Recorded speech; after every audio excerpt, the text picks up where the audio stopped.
إن الحمد لله والصلاة والسلام على أشرف الأنبياء وعلى آله وأصحابه ومن والاه وبعد. My dear brothers and sisters, the fourth element of teaching the Qur'an al-Kareem is the importance of tazkiyatun nafs. If you go back to the ayat of where Allah subhanahu wa ta'ala gave Nabi sallallahu alayhi wa sallam this task, and he taught him the four-step process: yatlu alayhim ayatihi wa yuzakkihim wa yuallimuhum al-kitab wal hikmah. Now, tazkiyatun nafs, cleaning of the heart, cleaning of the soul, this is a very, very critical element in understanding the kalam of Allah, in allowing the kalam of Allah to settle, to take root, to germinate, and to bear the fruit of guidance in our hearts. It is extremely important for us to focus on the cleaning of our hearts. A good way of illustrating this is to think agriculture. If you have the best seed in the world, but if you take this best seed in the world and if you plant it into soil which is not prepared, soil which is stony, which is dry, which has not been prepared for planting, and you take this best seed in the world and you put it into that soil, what's going to happen? Either the seed will not germinate at all, or even if the seed germinates, that seed will never give you the kind of crop that is the potential of that seed to give us. The same issue is with the kalam of Allah. The kalam of Allah Jalla Jalaluhu is pure, and it does not reside in a place which is impure. And that's the reason why it is very important for us to clean our hearts before we approach the kalam of Allah subhanahu wa ta'ala. And most definitely to clean our hearts before we teach the Qur'an to anybody else. For teachers of the Qur'an, it's a double whammy. It's two responsibilities: purify yourself and help the student to purify himself or herself. Now this means that a teacher of the Qur'an must also be a murabbi, must also be a muslih. I know it's a bit of a stretch. I know you might tell me that, what can we do? We don't have people like that. But my point is, it is our job to set the standards. Just because we don't have people like that commonly available today, alhamdulillah, there are people, but just because they are not common, it does not mean that we bring the standard down. No, we keep the standard where it is. This is what ideally should be. The teacher of the Qur'an was and used to be a muslih and a murabbi. Rabi'atul Rai was a teacher of the Qur'an, and he was the muslih and murabbi of Imam Malik rahmatullahi alayhi. Right? People who taught the Qur'an were people who themselves, their own tazkiyah had been done, and they monitored that, and they knew how to do the tazkiyah of the student who came to him. Now, brothers and sisters, Ibrahim Adhem rahmatullahi alayhi went in search of a teacher. He went in search of somebody to clean his nafs, because he wanted to learn the Qur'an, he wanted to learn the deen. Ibrahim Adhem, for those of you who do not know, he's a well-known personality, and he is one of our Salafus Salihin. He was the king of the kingdom of Balkh, which is currently in the whole area which we know as Afghanistan. He was the king of Balkh, and one day he decided to leave his kingdom and go in search of a sheikh, to go in search of a muslih and a murabbi for his own tazkiyah and for his own tarbiyah. So Ibrahim Adhem went, and he came to this person. He came to him and he said, I would like to learn from you, please accept me as a student. This murabbi, this muslih, this sheikh of his, he told him, sure, I will accept you as a student, but you have to agree to do whatever I tell you. So he said, yes, I agree. And this was the whole process of bay'ah, which used to be given, because not based on, bay'ah was not to take money from them. The bay'ah was an agreement to obey the teacher and to do what the teacher tells you to do. So Ibrahim Adhem agreed, and the sheikh said to him, he showed him his stable of his horse, which was a distance away from his house, and he said to him, go there in that stable and clean a place for yourself and stay there and make the zikr of Allah subhanahu wa ta'ala. So Ibrahim Adhem must have thought, what a strange ustad is this, that I am a king, I have come from my kingdom, I have come with all these good intentions of learning the kalam of Allah, I have come with the intention of cleansing myself and of tazkiyatun nafs, and I am being asked to go and stay in a stable of a horse. Anyway, alhamdulillah, students had more adab than they have today, so he didn't question his ustad. He went and he cleaned a small part of the stable, and he put his bed there, and he was on his bed and he was making dhikr of Allah subhanahu wa ta'ala. The whole day passed. In the evening, the groom brought the horse of the sheikh, and the sheikh called the groom and he said, when you go to stable the horse, when you go to park the horse, there is a man sitting there, and he said, when you are grooming the horse and cleaning the stable, he said, throw a bit of dirt on that man, throw some dirt on the man and on his bed. I am describing to you the process of Islah. The process of Islah is not some random thing. It is something where it's exactly like going to a doctor and asking the doctor to do a complete check of yours, and then to prescribe for you a medicine or prescribe for you a course of action to take care of some disease that you are suffering from. Now, you may not even be aware that you are suffering from this disease. That is the reason why you go to be diagnosed, and the doctor scans you, and the doctor says, this is the issue with you, with your heart, this is the issue with your kidneys, this is the issue with your lungs, and obviously the cure is not the same. He is not going to give you the same, he will not prescribe for you the same treatment for a heart ailment as he will prescribe you for a lung ailment, or as he will prescribe you for a liver ailment or a kidney ailment. The treatments are different because the diseases are different. So this man, this sheikh, he said to Ibrahim Adhem, go and stay in the stable, and he said to the groom, throw some dirt on the man when you go to clean the stable. The groom went, and as he is sweeping the place, he throws some dirt on Ibrahim Adhem. Imagine the state of that man. Here is this king of Balkh. He came from his palace. He lived his whole life. He was born in a palace. He lived his whole life in luxury, in great splendor. He was the king. There is no one to question his authority.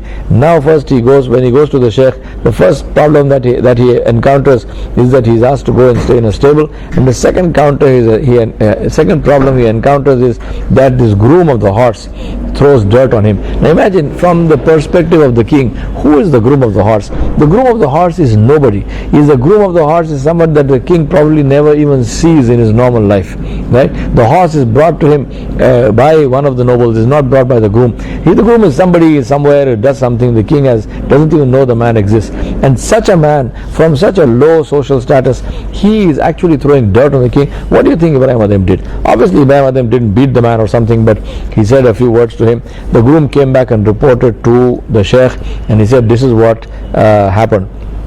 That sheikh made Ibrahim Adhem rahmatullah alayhi stay in that stable of the horse for 12 years. My brothers and sisters, I ask you this question: do you think Ibrahim Adhem was tied to the horse? Was he tied? Was he chained to the stable? Couldn't he have walked away? Couldn't he have said, this sheikh is crazy? He is telling me, first he tells me to stay in a stable, then he makes me stay there for such a long time. Salaam alaikum. I go and find myself a sheikh who is more compatible to my way of thinking and my way of being. Could he not have done that? But he did not do that. He decided to stay in that stable for 12 years.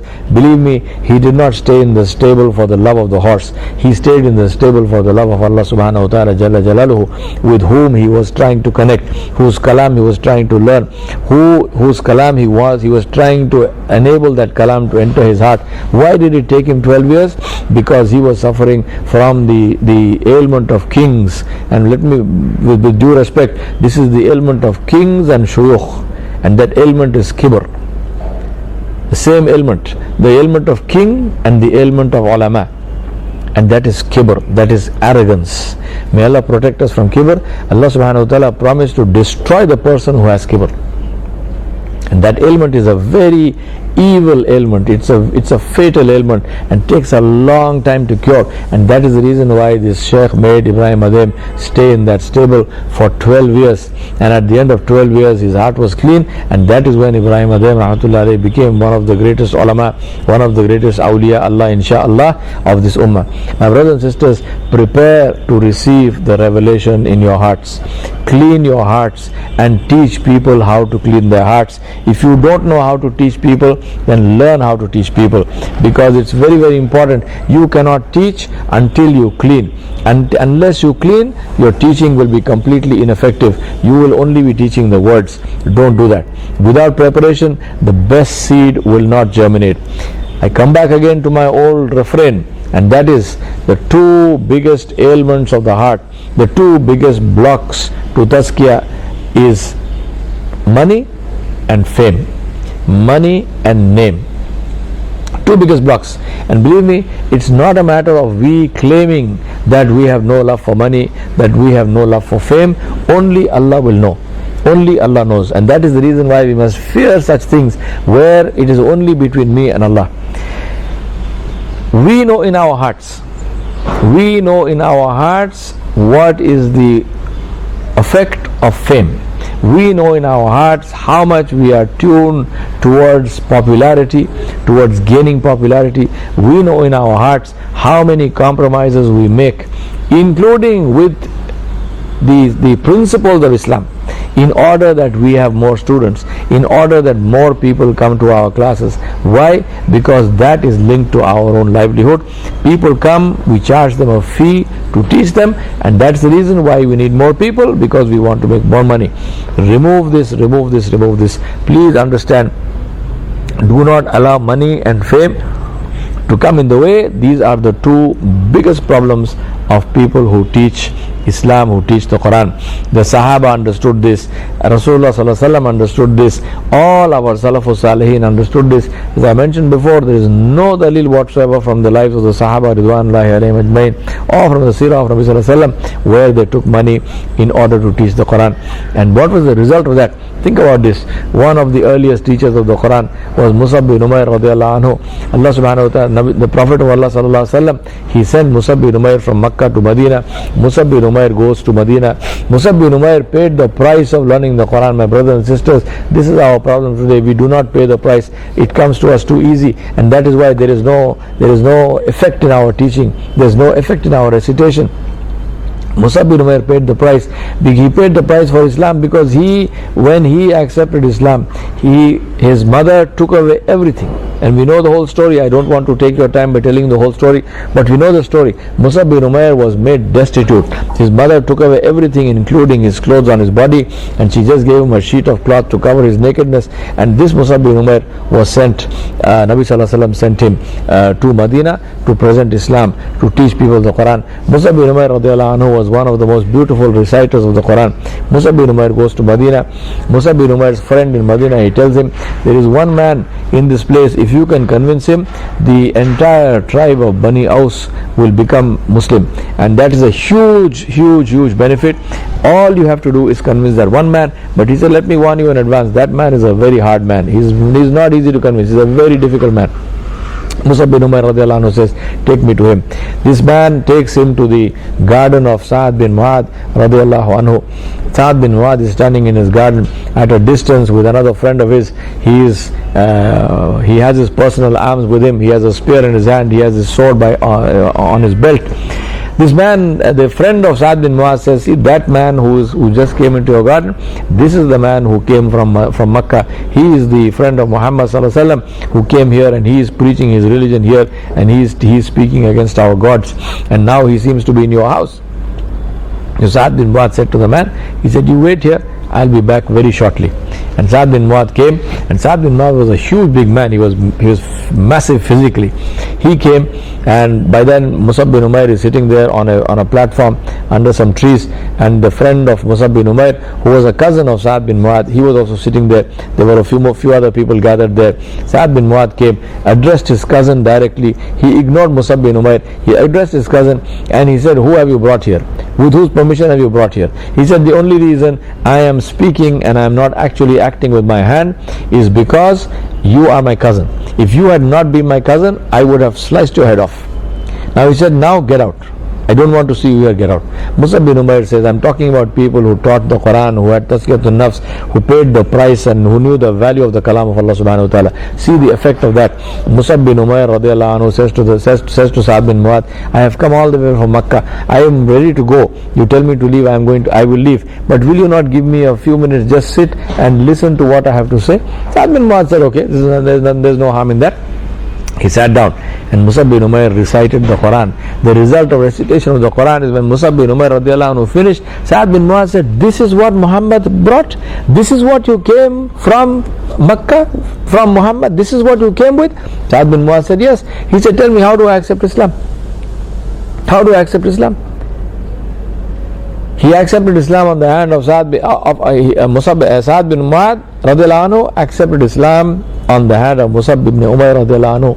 And then when he turned around and went back, his friend said, I thought to myself, this is not the same Sa'ad who went there. This is a different man who's coming back. Sa'ad bin Mu'adh called his whole tribe. He called the Bani Aus and he said, I have accepted Islam. Now you accept Islam, otherwise I will not speak to you. And the writers of this story, they say that before the night came, all the Bani Aus had become Muslim. Now brothers and sisters, this is the result of teaching Qur'an with tazkiyatun nafs. My dear brothers and sisters, the fifth rule of teaching the Qur'an is to understand what you teach. Before I go further, let me clarify, when I'm saying the first rule and the second rule and so on, this is not in some order of priority, except of course Ikhlasun Niyyah has to be the first. But other than that, they are all equally important. It's not that the fifth rule is less important than the fourth rule or something like this, so do keep that in mind. Now, understanding the Quran, seriously, if you ask me, this is something that I should not need to say. That a person who is teaching something needs to understand it himself or herself. This would be a very strange thing to say if I was, for example, giving a lecture on how to drive a car, and if I had to say, before you can become a driving instructor, you must know how to drive a car yourself. I mean, this would look like a complete, silly thing to say, because unless I know how to drive a car, how can I teach somebody else? I mean, this is logic, right? This is logic. So also with anything else, for example, if I say before you can teach somebody how to cook, you must know how to cook yourself. Before you can teach somebody English language, you must know English language yourself. You should be able to understand English language yourself. So when I tell you now, before you teach the Quran, you should be able to understand the Quran yourself. This is really a very silly thing to say. And all of you should, you should sort of laugh and say, what a stupid thing to say. But I don't think you're going to do that, because you know that what I'm saying is a reality. The reality is that we, a lot of us, I'm not saying all of us, because alhamdulillah there are exceptions, but a lot of us, we attempt to teach the Quran when we ourselves do not understand what we are teaching. Now this is because of what we have done especially with hifz of the Quran. Especially with hifz of the Quran, especially in our countries, meaning the Indian subcontinent, and that's close to maybe 500 million people, which is almost half the population of Muslims in the world. It's a huge number of people, and then the influence of that all over the world. We have converted hifz of the Quran into memorizing the sound of the words. That's it. Memorizing the sound of the words. Tajweed is focused on producing that sound correctly. And hifz consists of memorizing that sound. So we don't seem to be concerned with understanding what it is that we are teaching. I submit to you, my brothers and sisters, that the Quran is speech. It is the kalam of Allah. It is the speech of Allah. It is not merely sound. You are not teaching a tune. You are not teaching music. You are teaching speech. You are teaching something which has a meaning. you are not teaching something which is a meaningless sound, no matter how pleasant it might be. For example, if you were a teacher of classical music, vocal classical music, then you would be teaching tunes which sound very nice to the ear, but they have no meaning. This is it's just a tune. And so you are a teacher of that tune, and you would focus on the student being able to repeat that tune correctly. And so you would be focusing on the in Arabic what we call makharij, which is from where does this tune come out, which is one of the usuls of tajweed, where we say what is the makhraj of za, what is the makhraj of za, what is the makhraj of zat, and what is the makhraj of za, and these four have to be from different places. It is not okay to say iza zulzilatil arzu zilzalaha. This is the wrong pronunciation.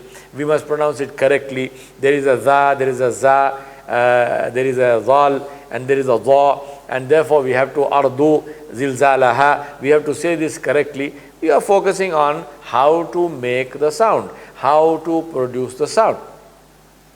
Now, our hifz seems to be almost focused completely only on this, on saying how to produce the sound. And this is the issue that I want to raise with you and say that how can we say that this is sufficient when we teach the Quran? Because speech needs a response. Somebody says something because they want you to do something. For example, if somebody take this line, there is a fire, leave the room. There is a fire, leave the room. And now, for example, you are teaching this, and you are teaching these children to say, there is a fire, leave the room. There is a fire, leave the room. Or you want to say it in a tune, and you have some tune by which you say it, and you say, there is a fire, leave the room. Tell me, you are going to die. You are going to burn to death in that fire because you don't understand what you're saying. You are simply teaching them how to say fire, how to say leave the room, and you are repeating this, there is a fire, leave the room, there is a fire, leave the room, and we call this teaching. How can this be teaching, tell me? Because if somebody is saying there is a fire, leave the room, they want you to do something. They want you to save yourself. They want you to save the lives of other people, and say leave the room because there is a fire. The purpose of giving this message that there is a fire, so leave the room. The purpose of this is not to make you sit in the same room, continue in the same room, and keep on repeating that message. I mean, this is so silly that me saying this, I hope you are laughing, because at least it's a joke. But I'm saying that this is what we do to the Qur'an. This is what we do to the Kalam of Allah subhanahu wa ta'ala, especially with respect to hifz. We just consider hifz to be memorizing of sounds. My brothers and sisters, Allah subhanahu wa ta'ala spoke because He wants us to do something. Allah subhanahu wa ta'ala asked a question because He wants us to respond. Allah subhanahu wa ta'ala did not speak so that we could simply repeat what He said without doing anything. He did not speak so that we could simply repeat whatever He said and do nothing about it. Please think about this. Why must anyone need to convince you about this? Please understand that we will not be asked what we knew or how much we knew. We will be asked what we did. What did we do with that knowledge? Not how much of knowledge did you have. Allah subhanahu wa ta'ala, for example, in the Quran, this is why in Surah Al-Alaq, Allah subhanahu wa ta'ala said, Alam ya'lam bi anna Allah yara. Just one small ayah. The ayah came with respect to Abu Jahl. Allah subhanahu wa ta'ala is asking a question, Alam ya'lam bi anna Allah yara. Does he not know that Allah is watching? My brothers and sisters, how many times have we taught children this ayat? How many times have we, when the child is memorizing, how many times do we go over this ayat? Did we ever think to ourselves, or did we ever ask that child, are you aware of the fact that Allah subhanahu wa ta'ala is watching?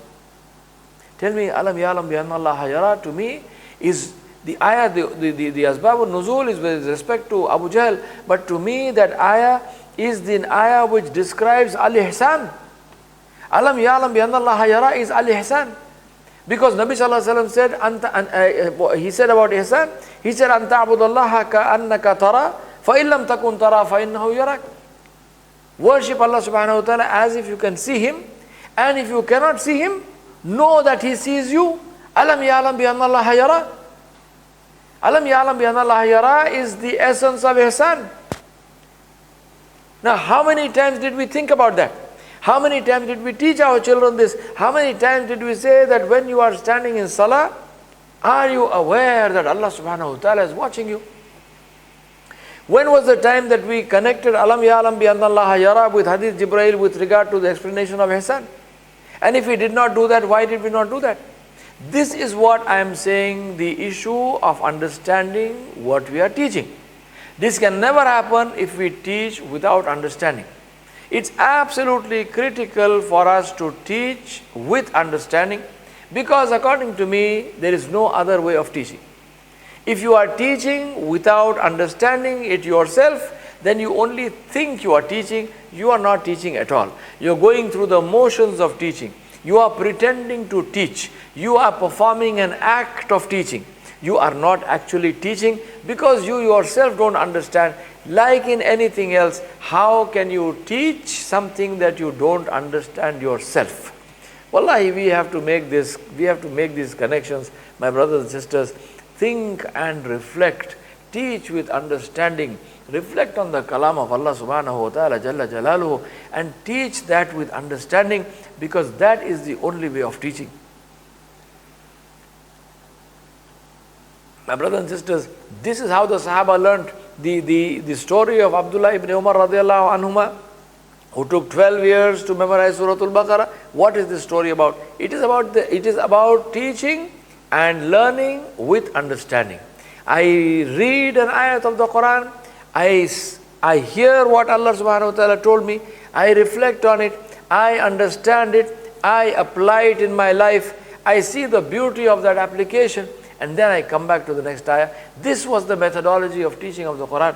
You know, one of the things which short circuits us and which has sabotaged us is also this focus on time. In our his madaris, for example, any average student is supposed to memorize the entire Qur'an in 2 years. If he is a slow student, 3 years. If it looks like he is going to take more than 3 years, we generally send them out. We say, Assalamu alaikum, this student he cannot memorize the Qur'an. This is one of the biggest problems. The whole issue of memorization has been made into an end in itself. The end is not to understand the Qur'an, the end is not to implement the Qur'an in our lives, the end is only to memorize the Qur'an.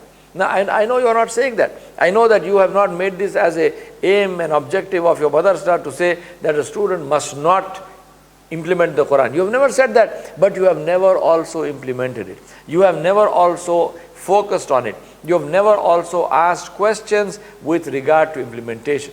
I remember I had a major argument with one of the teachers of Hifz, as a result of which the man literally cut his connections with me, because I insisted that he must teach people, he must teach the children the meaning of what they are reciting. And he was absolutely adamant, and he told me that if they learn the meaning of what they are reciting, they will not be able to make Hifz. I mean, I was amazed. I said, how can you say that? How then did the Sahaba make Hifz? Were there any Huffaz among the Sahaba? Was Abdullah ibn Abbas a Hafiz Quran? Was Sayyidah Aisha Siddiqa radiallahu anha, was she a Hafiz of the Quran? Were Abu Bakr and Umar radiallahu anhuma, were they Huffaz of Quran? Yes. How did they memorize? How come Sa'ad bin Mu'adh? How come Musab bin Umair? How come Abdullah ibn Mas'ud? How come these people, how did these people memorize the Quran? Because they understood the Quran, it was in their body, it was in their hearts, it was in their souls. They lived their lives by that Quran. These are the exemplars of our society. These are the people we look up to. These are the people who are the gold standard that Allah subhanahu wa ta'ala sent for all of mankind till the day of judgment. And they memorized the Quran because they understood the Quran. And today we have told ourselves, and we have convinced ourselves that if the children understand the kalam of Allah, they cannot memorize. What kind of insanity is this? Please tell me. What kind of insanity is this? You know and I know. This is our belief. You know and I know. This is how we run our Hifz Madaris. I seriously, with great respect, I warn you, don't do this to yourself. Do not do this to the teaching and learning of the Quran. Do not turn the kalam of Allah into a meaningless tune that you are memorizing focusing only on the usul and rules of pronunciation and nothing else. And you say a person is a Hafiz Qur'an because he can recite the Qur'an with tajweed, that is it. La hawla wa la quwwata illa billah. How can a person be a Hafiz of the Qur'an when he just recites without understanding? What happens to us in Taraweeh? What happens to us over and over, year after year after year? We have Huffaz who recite the whole Qur'an in Taraweeh and he has not understood a single word. This is our reality. How many times have we seen the Hafiz makes a mistake in recitation and he does not even know he made a mistake because he doesn't understand what he's reciting? Is this our ibadah? Is this our ibadah? Are we content to pray behind people who recite the Quran without even understanding anything? Are we prepared to pray behind somebody who is just singing a tune as far as that is concerned? La hawla wa la quwwata illa billah. Please do not do this do this to yourself and to our children. Do not do this. Understand the Quran. Take time to understand the Quran. Teach only when you have understood the Quran. I'm not saying you have to take yourself to the level of perfection of the Sahaba, but make the effort. Understand the Quran. If you do not understand the Quran, do not teach the Quran, because you have no right to teach the Quran if you do not understand the Quran. Don't turn it, as I said, don't turn it into the same thing like somebody teaching a tune, because the kalam of Allah is the speech of Allah. It demands answers, it demands responses, it demands that we do something about it, and we cannot do that unless we understand the kalam of Allah Jalla Jalaluhu. I ask Allah subhanahu wa ta'ala to open your hearts and my heart to the understanding of His kalam. I ask Allah subhanahu wa ta'ala to infuse His kalam into our entire lives, so that we live this life according to the ahkam of Allah Jalla Jalaluhu and according to the sunnah of His Habib Muhammad Mustafa sallallahu alayhi wa sallam. My dear brothers and sisters, the sixth usul of teaching of the Quran is to live it yourself. If you notice, I am following the same sequence that Allah subhanahu wa ta'ala taught Rasulullah sallallahu alayhi wasallam with regard to teaching of the Quran, which is recite it, purify yourself and the people, explain and understand it, and then live it. And that's what we are following here. So therefore, for the teacher of the Quran, it is absolutely essential to live the Quran yourself. First and foremost reason to live the Quran yourself is because people listen with their eyes. People do not listen with their ears, they listen with their eyes. People don't care what you say until they see what you do. So therefore, let us be very clear, as teachers, we are willy-nilly, whether we like it or not, role models for our students. Now, question to ask is not whether I want to be a role model, because if you are a teacher, you are a role model. Question to ask is, what kind of role model do I want to be? Because the reality is that students will emulate you and they will use you and your actions as the dalil for their actions. They will use you and your actions as the proof for doing or not doing something. I'll tell you an amusing or slightly sad story, but amusing nonetheless. My driver once, I loaned him to an uncle of mine who was invited to a party which was given by a very wealthy man, and this party was supposed to be full of all kinds of khurafat, all kinds of prohibited things. So I, of course, I didn't want to go, and I didn't go to this party. It was a wedding party. But there was an elderly uncle of mine who was a friend of the grandfather of that family. So he called me and he said, "Can you loan me your car and driver, because this is the night and I don't want to drive?" So I said, "Of course, most welcome." So my driver went, and he went with my uncle. He saw what was happening in that wedding party. And next morning, my driver comes and tells me, he says to me, "Sir, you are unnecessarily rigid."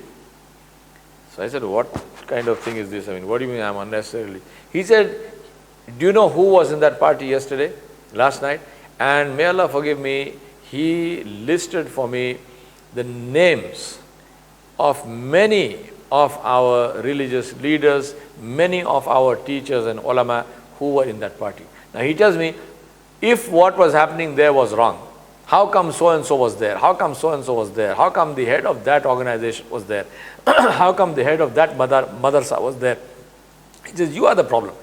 He's telling me he was a bit of an uppity chap, and he used to tell me various things. So he tells me, you have a problem. He said, you could have also gone yesterday, you could have enjoyed yourself. So I told him, man, look, these things, I mean, music and dancing and so on and all of the stuff which was happening in the party was wrong. He said, if it is wrong, why is so and so there? Now, think about this. Here is a man, he himself is not an alim, he's I don't like to say jahil or ignorant, because that's not true, alhamdulillah, he knew something. But obviously he's not an alim. But he takes as his dalil who? He takes as his dalil people who he sees as his teachers. And may Allah forgive them. Allah only knows their reason for going there. Whatever that reason is, I don't want to go into that. But point is, those people were there. So the whole issue is that if you do something wrong, your students and other people who know you to be an alim are going to take your action as the dalil for their own actions. And believe me, my brothers and sisters, that will come back to haunt you, because you will reap the rewards, the returns and the rewards for their actions. So therefore, we have to be very, very clear in our minds and say that I will live by the Qur'an, because that is why the Qur'an came. The Qur'an came to show us how to live. The Sahaba succeeded because they lived by the Qur'an. We fail because we live by our own nafs and we ignore the Qur'an. So ask yourself this question, do I want to succeed or do I want to fail? My brothers and sisters, see if you look at the stories of the Sahaba, if you look at what Nabi Sallallahu Alaihi Wasallam did, do we have any instance where the kalam of Allah Subhanahu Wa Ta'ala ordered something and you find the Prophet Sallallahu Alaihi Wasallam did something else and then he tells the people, follow the kalam of Allah, don't look at me? Did he ever say that? Do we have an instance where the Sahaba did something which was against Islam, against the kalam of Allah Subhanahu Wa Ta'ala, and then if somebody questioned them, did the Sahaba say, no, look at the book, look at the order, don't look at me, I am not a dalil? On the contrary, it is a famous qawl of many of the Sahaba. If somebody asked them what is Islam, if somebody asked them what should we do, they would say, Kunu mithlana, become like us. Become like us. For the Sahaba, their and them and their lives was Islam. So therefore today if you look at it, we have this common lament that many Muslims have with regard to the rest of the world, and we say, why do people blame Islam? If a Muslim does something wrong, why is Islam on trial? Why do people blame Islam? But seriously, look at our own history. Let us look at our own history.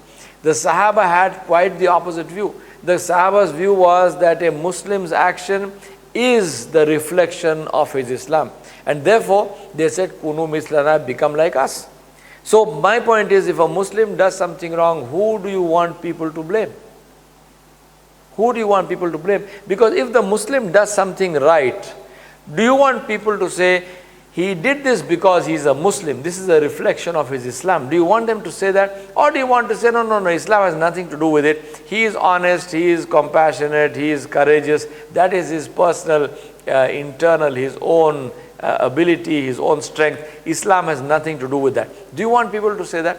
Obviously no. Then how can you object if people use the same meter, if they use the same measurement when you do something wrong? So very seriously, living by the Qur'an is not only not a choice for us, we have to do that, but it's also something which is the source of so much of benefit for us. Imagine, remember this, that if we live by the Qur'an, and if somebody takes that cue from us, and that person also models his life on the Qur'an, remember that you and I are going to get the benefit of all those actions of those people. Now, what objection can we have to that? What objection can we have to getting the benefits of the actions of all these people just because we decided to live by the Quran? In many cases, we might not even know those people exist. So many instances where maybe somebody sees you going somewhere, doing something, and that person then takes it from you, and that person then does this. How many times do we benefit from that? For example, I remember once in an airport, I was sitting there and a young man came to me and he made salam. I didn't even know who he was. He came to me, he made salam, and he then told me, he said, "Sheikh, I learned something from you. I want to thank you for this." I said, "What?" I mean, I'm thinking to myself, I don't even know this guy. I mean, what did he learn from me? Obviously, he's not a student of mine. He said, "No." He said, he said several years ago, and he gave me the name of the place. He said, "I was passing through that place, and in the airport, I saw a man who was sitting reading Quran." He said, "I saw this man. People are milling around, doing this, doing that, reading magazines and so on. And I saw this man. He was just sitting there, and he was reading Quran by himself. And I thought to myself, what a wonderful thing to do, that I spend my time productively. When I'm sitting, I'm engaged in dhikr, and so I learned this thing." So I said, "What does that have to do?" I said, "Alhamdulillah, it's very, very good, and I think it's a wonderful thing to do. But what does that have to do with me?" He said, "You were the man." He said, "You were the man." Now I think about it. I didn't even know that this man was there in the airport. I didn't even know he had seen me. He said, "Since then I have been doing this. I have been, every time I am by myself, every time I am in an airport or somewhere where I'm just waiting, I take out my Quran and I read." So he said, now imagine this is something which it was not even my intention to teach him that. Allah subhanahu wa ta'ala was merciful on me. Allah subhanahu wa ta'ala caused that man to see something that I was doing. I am only saying this to tell you that, these are things that we do unconsciously, and that is the reason why it's a good idea to get into a situation where you do good things unconsciously. Because then you don't have to put on an act to show anybody. So living the Quran, living by the Quran ourselves, this is the secret, and this is the secret of the success of the Sahaba, Ridwanullahi alayhim ajmain, who learnt from Rasulullah sallallahu alayhi wasallam. Therefore, I request you, on all of these things are linked. We cannot live by the Quran unless we understand the Quran. We cannot understand the Quran until we have Tazkiyatun Nafs. We cannot have Tazkiyatun Nafs unless we follow the methodology of Muhammad Rasulullah sallallahu alaihi wasallam for Tazkiyah. And we cannot do all of that unless we have the Ikhlasun Niyyah to teach and learn purely and purely for the sake of Allah subhanahu wa ta'ala, and unless and until we love Allah subhanahu wa ta'ala and we love the kalam of Allah subhanahu wa ta'ala. I ask Allah subhanahu wa ta'ala to make it easy for us to do this and to be pleased with us when we do this, because at the end of the day, as I said, and I remind myself again and again, we will not be asked, "What did you know?" We will not be asked, "How much of the Quran did you memorize?" We will not be asked, "What was the state of your qiraat? Did people listen to your qiraat al-Quran? How many likes did you get on Facebook? How many YouTube videos did you have? How many jalsas of qiraat competition? How many qiraat competitions did you win?" We will not be asked any of these questions. We will be asked only one question, which is, what did you live by? Did you practice what you learnt? We will not be asked, "What did you know?" We will be asked, "What did you do?" And I ask Allah subhanahu wa ta'ala to enable us to live a life where, when we are asked this question, "What did we do?" we will not be found wanting.